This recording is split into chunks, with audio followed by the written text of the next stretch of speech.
kube lulutho ukuthi uba beningekho ngibumqolo uphandle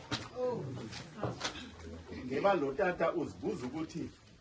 baphi abantu wayehamba nabe eduda nabo kodwa namhlanje thina sinelunda ngani ndigqithe apho namhlanje sibeka igqoka sibeka umkhonzi kaThixo mhlawumbi lento uyiva wena at a distance yithi mina ndikuxelele mnanyana wakhe endabuzwa umbuzo at the age of 9 njengobehleli ngiyagqitha athi utata no into olukhona hey ngalokho umbuzo uthi yintoni na ukholo xa ndibona uba ndilokhile wandichazela ukholosa ngento ezithenjiweyo loo nto isahleli nanamhlanje uba uThixo simthemba simthandaze singakaze simbone ngamehlo ndithe ndingamini andifuni ubangazela bakhona abantu abayakude kodwa ngenxa yeligoqa zikhona izinto okumele sizithethile le nto ndingibethile andikho sure uba bendisitoti kodwa endiyaziyo hayi nditshile hayi nditshile bendile endiyikhumbula kancinci bendinokulibala usisika umama kaNontembeko ibingudadewethu befana uba ulapha ibinguye olikhumbuzayo uba hey ndoda ixesha lenkomo uzawubethwa ndidikwe ezi nkomo zihlala apha everyday kodwa xa kumele ziyalendifuna uhlala mani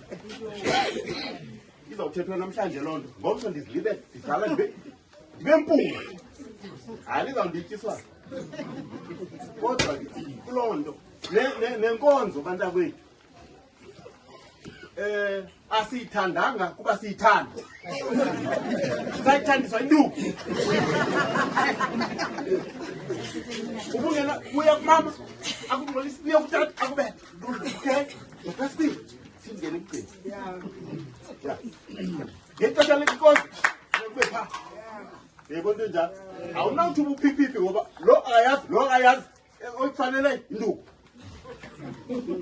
kanti ngolo hlobo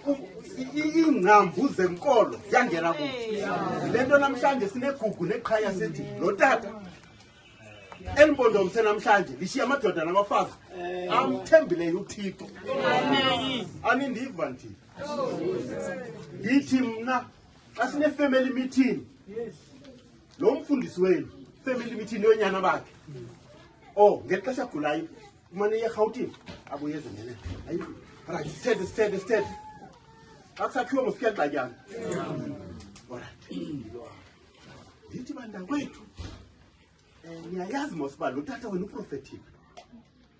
niyandiva mosiba ndithini amen sine-meeting ke ngoku efanele besirhawutini kwam uyolso sepretoria right aba banye sizakwenza into lantweni conference call phambi kuba siyenze xa ndiqala ndihlala nayo athi uJohn ngigqiba uthi kuyolfa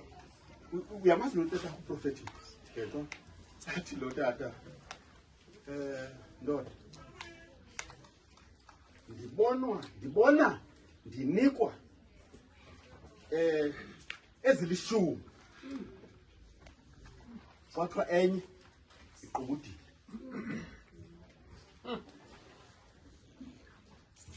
kanti ukuhlambulula la mbona nyhani ikhona into esasingafuna ukumxelela yona yebo nto njalo ya esasifuna uba siyilungise thina yebona edlumzi ndifuna ukuthi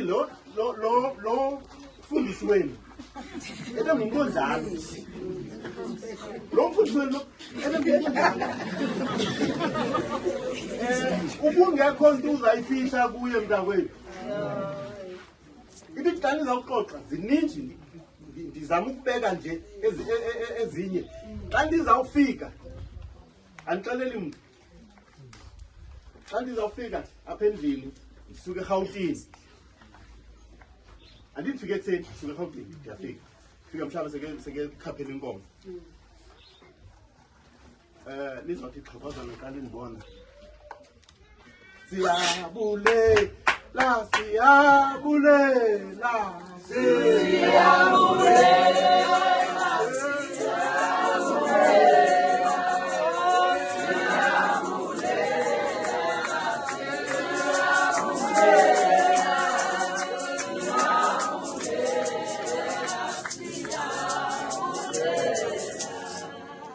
athi mntanam akubonile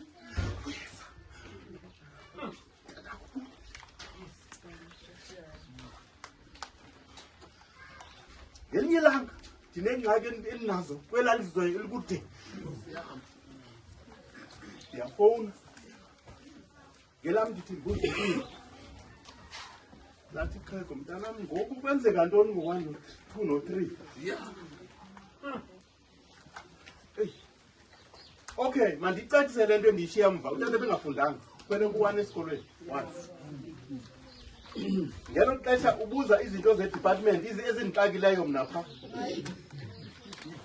ezixake mna zibuzwa nguye elapha imifod apho kwezidongo nditsho lo mfundisi wenu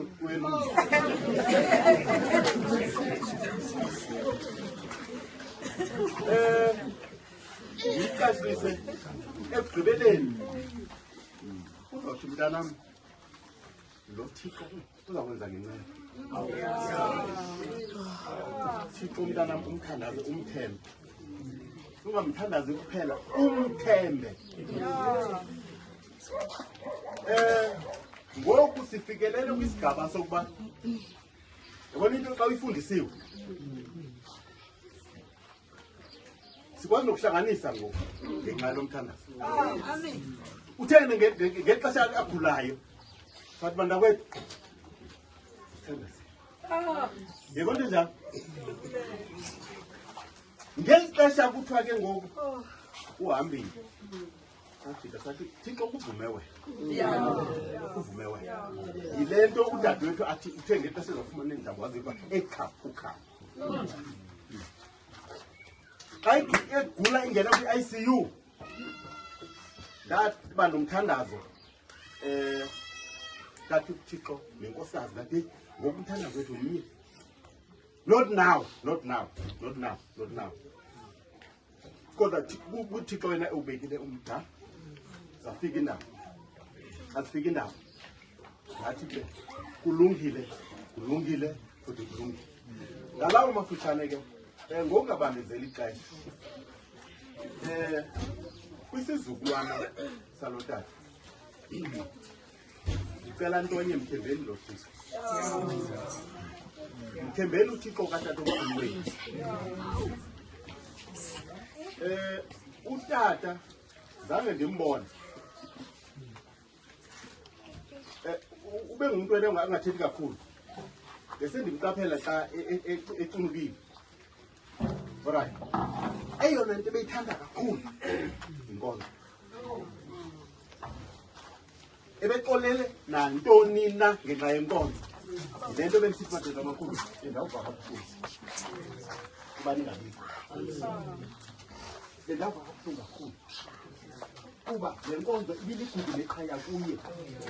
uyabona ngoku ndiyathemba unwabile kuba kwenzeke le nto mandigqithe uyagula njengoba egula uthi kum ubedumba inyawo njengoba edumba inyawo fani xa uthi wena udumba inyawo xa uthi udumba inyawo uzazijonga ezi nyawo ndithi utata fani why ezijonga inyawo zakhe kutsho wena kodwa nguye ozijongayo alright ubona uba akaqinisekanga uba zidumbele ezi nyawo zakhe nanko kwenzeka utata wathi ngelinye ilanga uyazi nizawuthi ngelinye ixesha lithi ndiqhela ukuthi dibanisa ezi iphume kanje uyandiva ndithini ya loo nto ibibonakala uba wathi xa izawuthatha laa mama lo bemgcini la xa izamgcina izawuthatha lo mama watsho ndilindilanga watsho kungqo wathi ndilindilanga nyana ndilindilanga ndiyibona loo nto. So ndifuna ukuthi ke lo tata ebemthembile uthixo wakhe futhi ebengamdawudi,